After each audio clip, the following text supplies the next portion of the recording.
Assalamualaikum warahmatullahi wabarakatuh. Alhamdulillahirabbil alamin wassalatu wassalamu ala asrofil anbiya'i wal mursalin wa ala alihi wa sahbihi rasulillahi ajmain.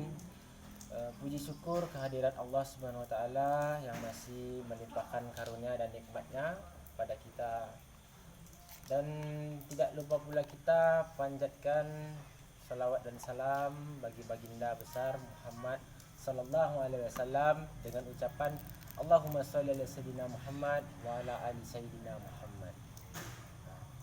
Baik, perkenalkan, nama saya Gus Ripaldi dari Prodi Siasah Syariah 3A.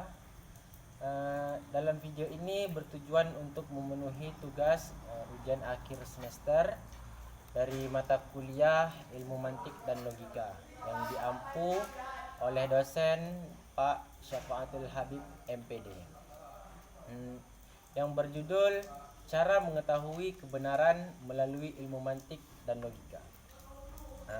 Baik teman-teman, sebelum kita mempelajari cara mengetahui kebenaran melalui ilmu mantik dan logika, sedikit kita harus mengetahui tentang pengertian logika. Logika berasal dari bahasa Latin logos, yang berarti perkataan atau akal. Istilah Arabnya mantik. Logika didefinisikan sebagai ilmu pengetahuan yang mempelajari metode dan hukum-hukum yang digunakan untuk membedakan penalaran yang benar dan yang salah. Mantik adalah ilmu yang menggerakkan pikiran kepada jalan yang lurus dalam memperoleh kebenaran. Seperti kita ketahui bersama, fungsi dasar dari logika adalah menentukan penalaran akal kita untuk dapat memisahkan mana yang benar dan mana yang salah. Benar menurut kita belum tentu benar menurut orang lain. Pembagian logika. 1. Dilihat dari aspek kualitas. Logika dapat diklarifikasikan dalam dua macam. Yang pertama, logika naturalis atau al-mantik al-fiqh, dan logika ilmiah atau al-mantik asy-syar'i. Yang kedua, dilihat dari aspek metode. Logika dapat dibedakan menjadi dua macam, yaitu satu tradisional dan dua logika modern. Dan yang ketiga, jika dilihat dari objeknya, logika dibagi menjadi logika formal atau al-mantik asy-syahwari dan logika material atau al-mantik al-maddi. Dan yang keempat, metode berpikir dapat dibedakan menjadi dua bentuk, yaitu berpikir deduktif dan induktif. Apa itu kebenaran?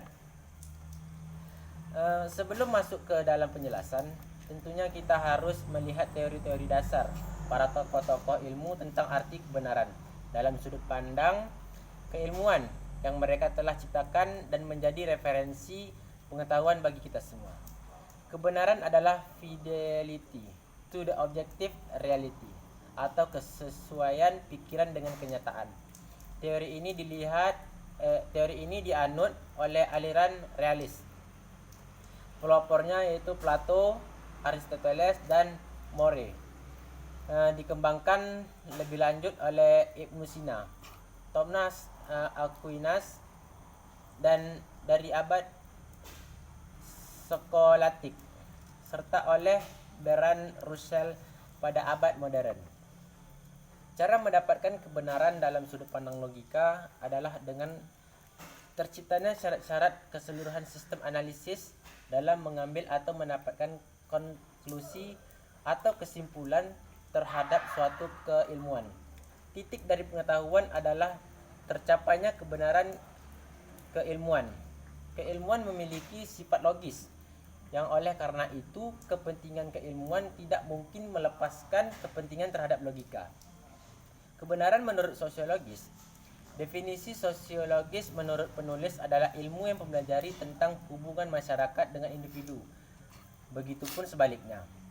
Ilmu sosiologi memiliki konsep-konsep penelitian yang harus dilalui dalam melihat gejala-gejala sosial yang timbul dalam masyarakat dalam hubungan sosial untuk menciptakan keseimbangan. Para ahli menyebutkan bahwa objek material dari ilmu sosiologi adalah kehidupan sosial manusia dan gejala, serta proses hubungan manusia dalam objek formil ilmu sosiologi, meliputi pengertian tentang sikap dan tindakan manusia terhadap lingkungan, hidup manusia dalam kehidupan sosialnya melalui penjelasan ilmiah, meningkatkan keharmonisan dalam kehidupan bermasyarakat, meningkatkan kerjasama antar manusia.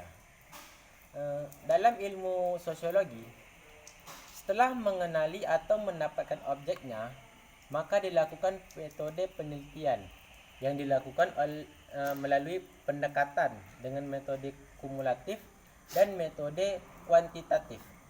Dalam sosiologi, objek dipelajari adalah apa yang terjadi sekarang dan bukan apa yang seharusnya terjadi pada saat ini. Pada kesimpulannya, menggambarkan bahwa kebenaran sosiologi adalah kebenaran suatu analisis terhadap gejala sosial yang timbul di masyarakat dengan tujuan tercapainya sebuah keseimbangan dalam pergaulan. Kebenaran menurut hukum. Hukum pada hakikatnya merupakan norma, dan tiap-tiap norma pasti mengandung nilai. Maka sekilas segera terjawab bahwa isi hukum adalah nilai. Nilai yang dimaksud di sini tidak lain adalah moral, atau dalam lingkup yang lebih luas adalah moralitas. Moral adalah hasil penilaian tentang baik dan buruk manusia sebagai manusia, baik secara pribadi atau individu maupun secara kelompok atau bermasyarakat. Mencari kebenaran hukum berarti mencari kepastian perilaku, kepastian batasan, serta menerapkan menjadi kebiasaan masyarakat.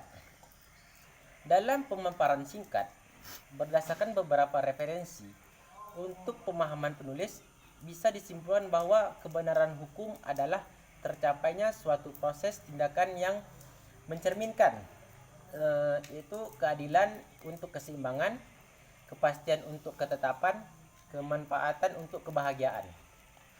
3 tujuan kebenaran hukum harus menjadi refleksi bagi manusia dalam menjalani dimensi kehidupan yang di dalamnya selalu akan terjadi hukum sebab akibat, sehingga nilai dan kebenaran hukum akan bersifat eksistensi dan dapat diterima oleh masyarakat yang akan meningkatkan dirinya terhadap nilai-nilai. Cara mendapatkan kebenaran melalui 2 metode, yaitu induksi dan deduksi. Induksi adalah menarik dari yang khusus ke umum.